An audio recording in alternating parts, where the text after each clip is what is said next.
हजरत बिलाल रजी अल्लाह ताला अन्हु की ईमानी ताकत को जरा देखिए। हजरत बिलाल रजी अल्लाह ताला अन्हु की ईमानी ताकत को जरा देखिए। उनको काफिरों ने पकड़ा, उनको खींचा और खींचकर उनको एक रेत में रेगिस्तान में ले आए और उनको मारा पीटा, फिर उनको रेत के ऊपर लिटा दिया, फिर उनको बालू के ऊपर गरम रेत के ऊपर लिटा दिया, उनके कपड़े फाड़ दिए, ऊपर के कमीज ऊपर का कुर्ता उनको का फाड़ दिया, फिर उनको रेगिस्तान के इलाके में गरम रेत पर लिटा दिया। इतना ही नहीं, भारी पत्थर लाया गया और वो भारी पत्थर लाकर उनके सीने के ऊपर रख दिया गया।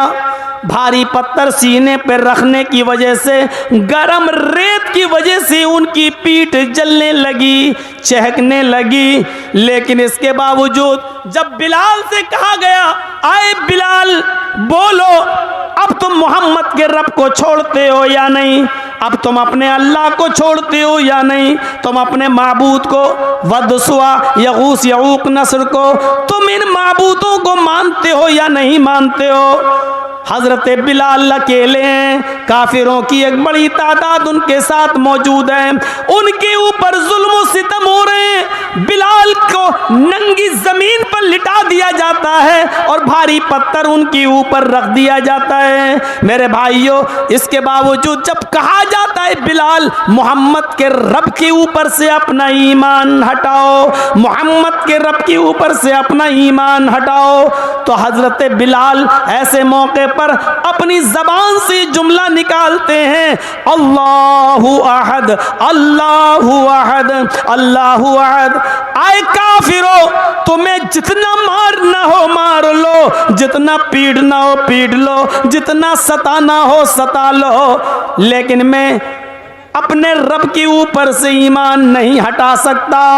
अल्लाह एक है, अल्लाह एक है, अल्लाह एक है, मैं उसकी इबादत करता था, करता हूँ और करता रहूँगा। मैं मोहम्मद के रब को अपना रब मान चुका हूँ, उससे पीछे नहीं फिर सकता। वही बात आ गई है, अकेले हैं बिलाल लेकिन किसी से नहीं डर रहे हैं। बिलाल के अंदर ये ताकत अगर किसी चीज ने पैदा की है तो वो ईमान की ताकत है। जब ईमान किसी के अंदर आ जाता है, जब ईमान किसी के अंदर पैदा हो जाता है, जब ईमान का जज्बा किसी के अंदर पैवस्त हो जाता है, तो फिर वो न किस दुश्मन से डरता है, न मुखालिफ से डरता है, न काफिरों से डरता है, न बादशाह से डरता है, इसलिए कि वो जानता है कि मैं अकेला नहीं हूँ, मेरा रब मेरे साथ है, मेरा परवरदिगार मेरे साथ है। हजरत खुबैब की दास्तान को कौन नहीं जानता, जिनको सूली पे लटकाया जाना है, जिनको सूली पे लटकाया जाना है, सूली पर तख्ते पदार पे लटकाया जाना है। और जब उनको तख्ते पर ले जाया गया, सूली पर ले जाया गया, फांसी के फंदे के करीब ले जाया गया और फांसी का फंदा उनके गले में जब डाला जाने लगा तो हजरत खुबैब से कहा गया, अय खुबैब, आज तो तुम भी सोच रहे होगे कि जिस मोहम्मद की वजह से मुझे इतनी तकलीफ उठाना पड़ रही है, मेरी जान तक जा रही है, आज मोहम्मद इस जगह पर होते और मैं बच जाता, मोहम्मद के मेरी जान बच जाती और मोहम्मद मारा जाता। आज तो तुम्हें भी लग रहा होगा कि मोहम्मद की वजह से मुझे सूली दी जा रही है, काश मेरी जगह मोहम्मद को फांसी दी गई होती और मुझे छोड़ दिया गया होता। हजरत खुबैब ने देखा फांसी का फंदा गले तक आ गया है, मुस्कुराते हैं और काफिरों को ये जवाब देते हैं, आए काफिरों, तुमने बहुत छोटी बात की है, तुमने बहुत गिरी हुई बात की है। क्या मैं ये चाहता हूं कि मोहम्मद फंस जाऊं और मैं बच जाऊं? अल्लाह की कसम, अगर तुम मोहम्मदुर रसूलुल्लाह को मेरे सामने ले भी आओ और ये कहो, आए खुबैब, सिर्फ मोहम्मद के पैर में कांटा चुभा लेने दे, मोहम्मद के पैर में सिर्फ कांटा चुभा लेने दे, मोहम्मद के पैर में सिर्फ कांटा हमको चुभाने की इजाजत दे दे, मैं तेरी जान बख्श दूंगा। अल्लाह की कसम मैं ये भी बर्दाश्त नहीं करूंगा कि मेरी जान इस के बदले में मोहम्मदुर रसूलुल्लाह के पैर में कांटा भी चुभाया जाए, मैं ये भी गवारा नहीं करूंगा। मैं चाहूंगा कि मेरी जान चली जाए लेकिन मोहम्मदुर रसूलुल्लाह के पैर में कांटा भी न चुभने पाए। मैं अपनी जान दे दूंगा लेकिन नबी के पैर में कांटा भी नहीं चुभने दूंगा। मेरे भाइयों, ईमान जब किसी के अंदर घर करता है तो उसके अंदर ये स्पिरिट पैदा होती है, उसके अंदर ये ताकत पैदा होती है।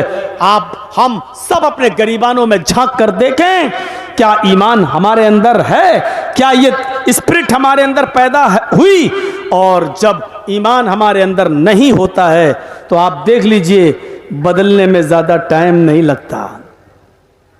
आजकल बहुत नाम लिया जा रहा है जितेंद्र नारायण त्यागी का, है नाम मत लीजिएगा उसका। पहले क्या नाम था छोड़िए, भूल जाइए। दो दो कौड़ियों के लोगों के नाम नहीं लिए जाते हैं। देखिए जब किसी के अंदर से ईमान निकलता है तो इंसान कहां से कहां पहुंच जाता है। चले थे साहब कुरान बदलने, चले थे कुरान की 26 आयतों को निकलवाने, कसम खाया था कि मैं इस कुरान को बदल के रहूंगा, इस कुरान को चेंज करके रहूंगा, इस कुरान को हटा के रहूंगा, 26 आयतें उसकी निकलवा के दम लूंगा। चला था कुरान बदलने, अल्लाह ने ऐसा बदला कि मेरी किताब को बदलने का सपना देखने वाले, देख मैंने तुझी को बदल डाला। तेरी औकात क्या है कुरान को बदलेगा? तू 26 आयतों की बात करता है।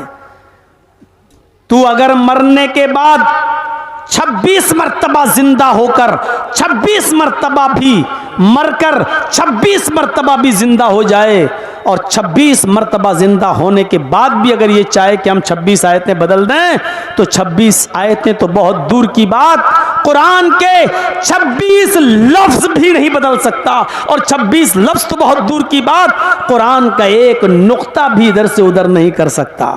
अल्लाह ने ऐसा बदला कि वो बेचारा एक मंदिर में जाके शरण लेकर हवन करते हुए पूजा कर रहा है और अपने माथे पर टीका लगा रहा है। और उसने भी ये साबित कर दिया कि अब हम पूरी तरीके से बदल गए हैं, अब इस्लाम से हमारा कोई ताल्लुक नहीं है। लेकिन जिसने अपने आप को पूरी तरीके से बदल लिया, आज वो ये समझ रहा है कि मैं बदल गया, आज वो समझ रहा है कि मैंने इस्लाम को छोड़ दिया, आज वो ये समझता है कि मैंने पूरी तरीके से चेंज हो गया। लेकिन वही नारायण, जितेंद्र नारायण त्यागी जब जब पेशाब करने के लिए बैठेगा, अल्लाह की कसम वो यही सोचेगा कि मैंने अपने आप को तो बदल दिया, लेकिन ये खतना भी बदल जाता तो अच्छा होता। ये मेरे नीचे का हिस्सा, मेरी नीचे की मशीन भी अगर चेंज हो जाती तो अच्छा होता। वो अपने आप को गालियां देगा कि हमने सबको बदला, अपने आप को बदल दिया, यही नहीं बदल पाया मैं। मोदी जी को फोन कर रहा होगा बार बार, दुनिया में कहीं भेज के हम ये खतना बदलवा दो, ये सही करा दो। और हुकूमत की तरफ से फोन जा रहे होंगे फ्रांस, जापान, ऑस्ट्रेलिया, लंदन, कोई ऐसी सर्जरी निकालो कि उसका खतना सही हो जाए, जैसे इंसान नॉर्मल तरीके से पैदा होता उस पे आ जाए। लेकिन दुनिया में ऐसी कोई सर्जरी ही नहीं है।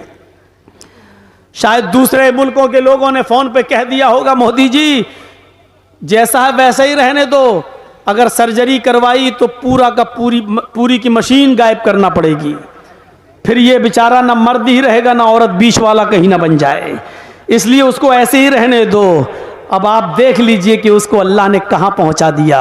वो पूजा करेगा, अपने आप को हिंदू समझेगा, मूर्ति के सामने झुकेगा, अपने आप को हिंदू समझेगा, पंडितों के बीच में जाएगा, अपने आप को त्यागी समझेगा, ब्राह्मण से अपने आप को समझेगा। लेकिन जब वो पेशाब करने के लिए बैठेगा तो सोचेगा ये नहीं, अभी मैं पूरी तरीके से हिंदू नहीं हूं। लैट्रिन करने जाएगा तो उसकी नजर पड़ेगी कम बखत ये चीज़ कैसे बदली जाएगी? अपने आप को तो बदल दिया, ये नहीं बदल पा रहा हूँ मैं। ये चीज़ उसको ज़िंदगी भर कोसती रहेगी, ये चीज़ उसको ज़िंदगी भर एहसास दिलाती रहेगी, और वो खुद सोच रहा होगा बेचारा कि ये मेरा क्या हो रहा है, ये क्या हो गया, और ज़िंदगी भर ये चीज़ उसका पीछा नहीं छोड़ेगी। इसको कहते हैं मेरे भाइयों ऊपर वाले की मार। बदलने के बावजूद भी वो ये नहीं कह सकता है कि मैं पूरी तरीके से बदल गया। पूरी तरीके से इस्लाम को छोड़ने के बावजूद वो ये नहीं कह सकता कि मैं ऊपर से नीचे तक पूरी तरीके से मैं हिंदू हूं। वो ये नहीं कह सकता है, क्योंकि हिंदू भाई हमेशा यही गाली देते हैं हमें, कटुए कटुए कटमुल्ले कटुए, हमको जिंदगी भर यही गाली देते हैं। अब वो इसको क्या कहेंगे? ब्राह्मण तो है, हिंदू तो है, लेकिन इसको हम कहेंगे कटुआ हिंदू। तसव्वुर करो कि ये चीज पंडितों को भी सोने नहीं दे रही है, ये चीज उसको हिंदू बनाने वालों को भी सोने नहीं दे रही है। और वो यही बहुत से लोगों ने कह भी दिया, हट ये हिंदू कैसे हो सकता है, इसका तो खतना हो गया है, ये खतना सही कराए तब हम इसको हिंदू। बहुत से हिंदू संगठनों ने ये कह दिया है, तंजीमों ने ये कह दिया है कि हम इसको हिंदू मानते ही नहीं है। मेरे भाइयों एक ही मंदिर के पुजारी ने न कहा है, लेकिन बहुत से लोगों ने उसको हिंदू मानने से भी इनकार कर दिया है। आने वाला वक्त देखिएगा, जो अपने बाप का ना हो, जो अपनी माँ का ना हो, वो किसी और का भी नहीं हो सकता है। आने वाला वक्त देखिएगा, जो हाल सलमान रश्दी का हुआ, जो हाल तस्लीमा नसरीन का हुआ, जो हाल तारिक फतह का हुआ, वही हाल इसका होगा। आज सलमान रश्दी को भी जब उसने कुरान के खिलाफ आवाज उठाई तो दूसरे लोगों ने उसको हाथों हाथ लिया, ईसाइयों ने हाथों हाथ लिया, अमेरिका ने हाथों हाथ लिया, लंदन वालों ने उसको हाथों हाथ लिया। लेकिन जब वो अपने मजहब का ना हुआ तो दूसरों का कैसे हो जाएगा? जब उसने ईसाइयत पर कीचड़ उछाला, जब उसने यहूदियत पर भी किताब लिखी, तो उन लोगों ने भी उसको वहां से निकाल दिया। तस्लीमा नसरीन का यही हाल हुआ, जब उसने इस्लाम के खिलाफ किताब लिखी लज्जा, तो उसको दूसरे मुल्कों ने बहुत सराहा, लेकिन जब उसने दूसरे मुल्कों में जाकर जब उनके मजहब के खिलाफ आवाज उठाई तो उसको भी उस मुल्क से निकाला गया और उसको भी गालियां दी गई। एक दिन यही होगा इसका भी। इसकी इज्जत उस वक्त तक है जब तक मोदी जी हैं। मोदी गए, ये भी गया, और कभी ना कभी तो जाएंगे मोदी जी। हमेशा कोई रहा है, कभी तो जाएंगे। हैं? राहत इंदौरी ने कहा था, जो आज साहिबे मसनद हैं कल नहीं होंगे। जो आज साहिबे मसनद हैं कल नहीं होंगे। किराएदार हैं, जाती मकान थोड़ी है, जाती घर थोड़ी है इनका, किराएदार हैं। कल किराएदार जो मालिक होगा खाली करा लेगा। एक दिन जनता अपने वोट से आपको हटा देगी, और जब हटाएगी तो इसकी भी कोई वैल्यू नहीं रह जाएगी। हर चीज का एक वक्त होता है, इंतजार होता है। अच्छा हुआ चला गया। कुरान को बदलने का सपना तो वो कभी देख ही नहीं सकता था, इसलिए कि कुरान किसी के बाप की किताब थोड़ी है कि जो चाहे उसको बदल दे। ये कुरान अल्लाह की तरफ से नाजिल की हुई किताब है। दुनिया के सारे ईसाइयों को चैलेंज, दुनिया के सारे यहूदियों को चैलेंज, दुनिया के सारे हिंदुओं को चैलेंज। हम मुसलमानों को भी कहते हैं, आइए उनकी तरफ से मैं आवाज उठाता हूं, आओ अपनी अपनी किताबें लेकर। बुद्धिस्ट अपनी किताबें लाएं, सिख अपनी किताबें लाएं, क्रिश्चियन अपनी किताबें लाएं, यहूदी अपनी किताबें लाएं, हिंदू अपनी किताबें लाएं, मुसलमान अपनी किताब लाएं, और सबको लाकर एक मैदान में जमा कर दें। एक किताब भी बाकी ना छोड़ी जाए धार्मिक, और घासलेट डालकर, मिट्टी का तेल डालकर उन सारी किताबों में आग लगा दी जाए, उन सारी किताबों को जला दिया जाए, उन सारी किताबों को राख कर दिया जाए। उसके बाद कहा जाए, आए ईसाइयों आओ, लाओ अपनी इंजील जिंदा करो। अल्लाह की कसम सारे ईसाई मिल जाए इंजील जिंदा नहीं कर सकते। आओ यहूदियों आपकी अपनी किताब तौरात जिंदा करो। यहूदी मर जाएंगे, तौरात जिंदा नहीं कर सकते। आओ बुद्धिस्टों, अपना बुद्धिज्म जिंदा करो। बुद्धिस्ट लोग अपनी किताब नहीं सुना पाएंगे। आओ सिखो, तुम अपना गुरु ग्रंथ पेश करो, वो भी नहीं कर पाएंगे। सारे धार्मिक विद्वानों से कहो अपनी अपनी किताबें जिंदा करो, नहीं कर पाएंगे। मुसलमानों से कहो तुम्हारा कुरान भी तो जल गया है, तुम अपनी किताब लाओ। एक छोटा सा बच्चा 10 साल का, 11 साल का, 12 साल का मुसलमानों के सफ में खड़ा होगा, उठेगा और पढ़ेगा बिस्मिल्लाहिर्रहमानिर्रहीम अल्हम्दुलिल्लाहि रब्बिल आलमीन अर्रहमानिर रहीम मालिक यौमिद्दीन, यहां से शुरू करेगा और कुल औज़ु बिरब्बिन नास मलिकिन नास इलाहिन नास मिन शर्रिल वसवासिल खन्नासिल लज़ी युवस्विसु फी सुदूरिन नास मिनल जिन्नति वन नास तक पढ़कर सुना देगा। ये 10 और 11 साल का बच्चा सारे मजहबी उलमा को, विद्वानों को थप्पड़ मारते हुए कहेगा कि हमने अपना पूरा कुरान सुना दिया, तुमने उस कुरान को तो जला दिया जो कागज पर लिखा हुआ था, तुमने उस कुरान को तो जला दिया जो तुम्हारे टुकड़ों पर, कागज के टुकड़ों पर लिखा हुआ था, लेकिन तुम उस कुरान का क्या करोगे जो मेरे सीने के अंदर महफूज है, जो मेरे दिल के अंदर महफूज है। मेरे भाइयों, कुरान एक ऐसी किताब है जो जलाने के बाद भी न जल सके। पूरे कुरान को समंदर में डाल दो तो समंदर उसको डुबो न सके। मेरे भाइयों, यहां से आप अंदाजा लगाइए, दुनिया की सारी किताबें जल जाएं तो दोबारा कोई उनको लिख नहीं पाएगा, लेकिन कुरान को अगर जला दो तो दूसरे ही दिन उसको तमाम की तमाम हाफिज मिल जाएंगे लिखने के लिए, तमाम की तमाम हाफिज मिल जाएंगे उसको सुनाने के लिए। ये चले बेचारे कुरान को मिटाने, ये चले बेचारे कुरान की आयतें बदलने। अल्लाह तबारक व तआला ने सच फरमाया, इन्ना नहनु नज़्ज़लना ज़िक्रा व इन्ना लहू लहाफ़िज़ून,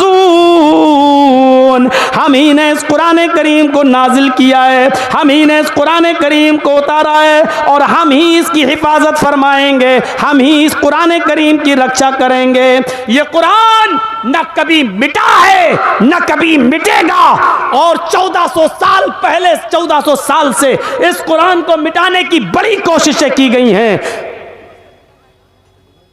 ये तयागी, ये कोई नया नहीं है, इससे पहले भी बहुत लोग उठ चुके हैं इस कुरान के खिलाफ आवाज उठाने के लिए।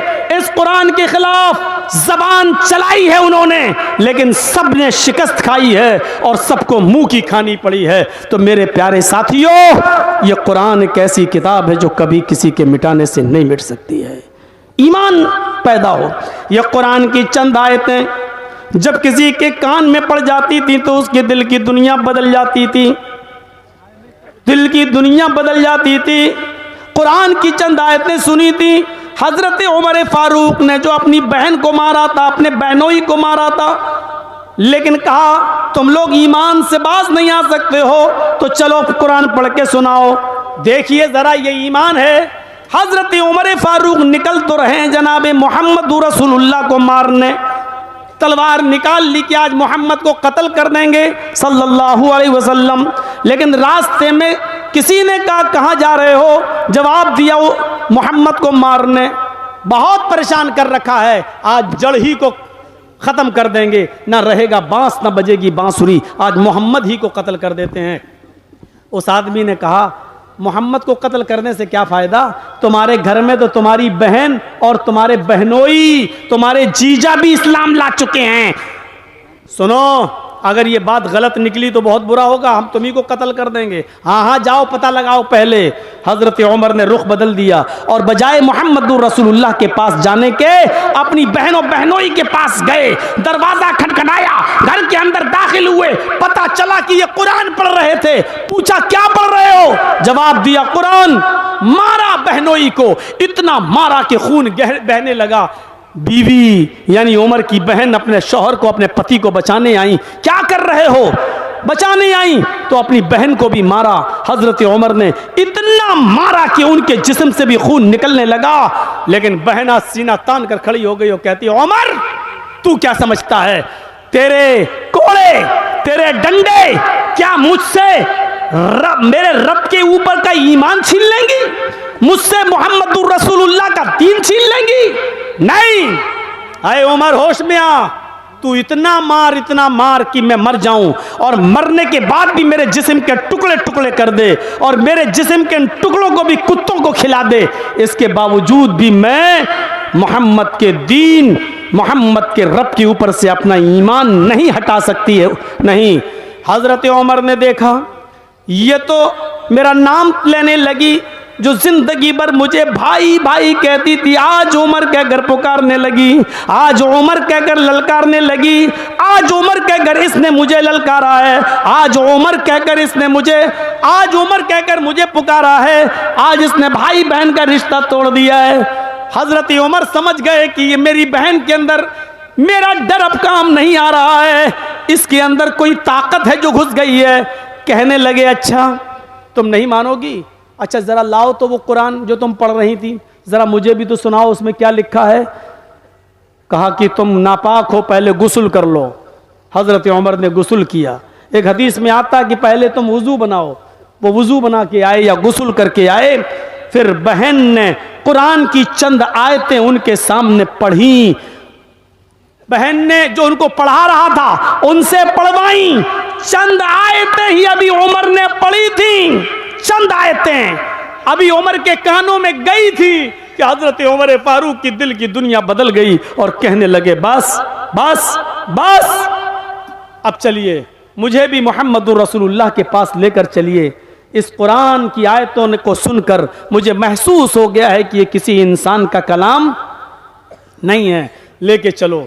अल्लाह के रसूल के पास जाता हूँ, मैं ईमान लाता हूँ। मेरे भाइयों, जब अल्लाह के नबी सल्लल्लाहु अलैहि वसल्लम के पास ये पहुंचे, दरवाजा खटखटाया, पहले कान लगाया, कान लगाकर सुना, तो जानते हो अल्लाह के रसूल सल्लल्लाहु अलैहि वसल्लम क्या तिलावत कर रहे थे। अलम यानि लिल्लज़ीना आमनू अन तख्शअ क़ुलूबुहुम लिज़िक्रिल्लाह, क्या मोमिनो अभी तुम्हारे ऊपर वो वक्त नहीं आया कि अल्लाह का नाम सुनकर, अल्लाह का जिक्र सुनकर तुम्हारे दिल कांप जाएं, तुम्हारे दिल लरस जाएं। हजरत उमर ने कुरान की आयत सुनी, दरवाजा खटखटाया, झांक कर देखा तो सामने हजरत उमर है और हाथ में तलवार है। झांकने वाले ने कहा अय अल्लाह के नबी, हजरत उमर बाहर खड़े हैं और उनके हाथ में नंगी तलवार है, नीयत खराब लग रही है। हजरत हमजा आगे बढ़ते हैं और दरवाजा खोल कर कहते हैं ठीक है मैं देखता हूं कि कौन है, अगर अच्छी नीयत से आया तो ठीक, नहीं तो उसी की तलवार से उमर की गर्दन काट देंगे। ये कहते हुए दरवाजा खटखटाया, हजरत हमजा ने उनकी गर्दन पकड़ ली और उनको मरोड़ दिया कि उमर किस इरादे से आए हो। हजरत उमर कहते हैं अभी अभी मोहम्मदुर रसूलुल्लाह तिलावत कर रहे थे, अलम यानि लिल्लज़ीना आमनू अन तख्शअ क़ुलूबुहुम लिज़िक्रिल्लाह, क्या अभी वो वक्त नहीं आया अहले ईमान के लिए कि अल्लाह का नाम सुनकर, अल्लाह का जिक्र सुनकर उनके दिल कांप जाएं। हाँ हाँ मेरा दिल कांप गया है, उमर इस्लाम लाने के लिए आ गया है, उमर की नीयत साफ है, मैं इस्लाम लाने आया हूँ, मैं इस्लाम कबूल करने आया हूँ। और फिर हजरत उमर फारूक ने इस्लाम कबूल कर लिया। 39 आदमी पहले मुसलमान हो चुके थे, 40 में हजरत उमर थे। कितने? 40 में। 40 में हजरत उमर। आज जिंदगी में पहली बार नारा लगा। 39 आदमी जब मुसलमान हुए तो नारा नहीं लगा, लेकिन 40 में जब हजरत उमर इस्लाम लाए तो सहाबा में इतनी जोर का नारा लगा कि पहली बार ज़ैद इब्ने अरकम के घर से ये आवाज गूंजी और बाहर निकली, आवाज आई लिल्लाही तकबीर, और सबने कहा अल्लाहु अकबर। अल्लाहु अकबर का नारा बुलंद होता है। हजरत उमर फारूक के इस्लाम लाने के बाद यह आवाज पहली बार किसी के घर से बाहर निकली, अल्लाहु अकबर की जोर से आवाज। अल्लाह के नबी ने कहा उमर आज मैं इतना खुश हूं, इतना खुश हूं, इतना खुश हूं कि दिल चाहता है कि तुम जो मांगो आज मैं तुम्हें इनाम में दूं, जो मांगो वो मैं तुम्हें इनाम में दूं।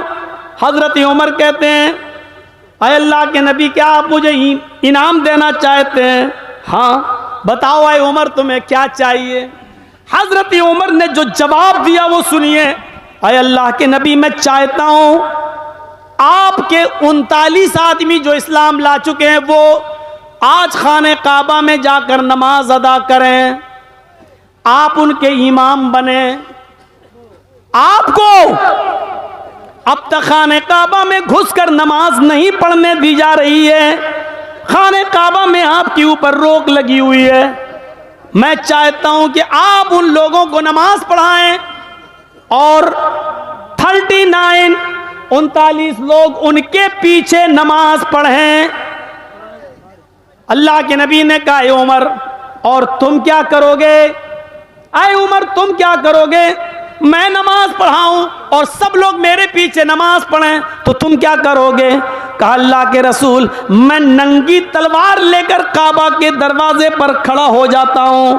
मैं नंगी तलवार लेकर काबा के दरवाजे पर खड़ा हो जाता हूं और देखता हूं किसकी मां ने किसको कितना दूध पिलाया है, किसकी मां ने किसको कितना दूध पिलाया है जो आपको नमाज पढ़ाने से रोक सके। देखिए, ईमान जब उमर के अंदर पैदा हुआ, कुरान की आयतें पढ़ी और इस्लाम लाए। जब ईमान इनके अंदर पैदा हुआ तो इतनी बहादुरी पैदा हो गई कि अकेले तलवार लेकर खड़े हो गए। आप नमाज पढ़ाइए, सारे सहाबा आपके पीछे नमाज पढ़ेंगे। देखता हूं दुनिया की कौन सी ताकत आपको नमाज पढ़ाने से रोक सकती है। मैं भी देखूं कि कौन है जो आपको नमाज पढ़ाने से रोके। और जिंदगी में पहली बार मुहम्मदुर रसूलुल्लाह सल्लल्लाहु अलैहि वसल्लम ने खाने काबा के अंदर नमाज पढ़ाई और हजरत उमर खाने काबा के दरवाजे के बाहर खड़े होकर लोगों से कहते रहे, आओ देखें कि कौन मोहम्मद को नमाज पढ़ाने से रोकता है। ये बहादुरी, ये जुर्रत, ये बहादुरी, ये जुर्रत पैदा हुई थी ईमान से। तो आज ईमान हमारे अंदर नहीं है, ईमान है तो अमले साले हमारे अंदर नहीं है। मुझे बताइए,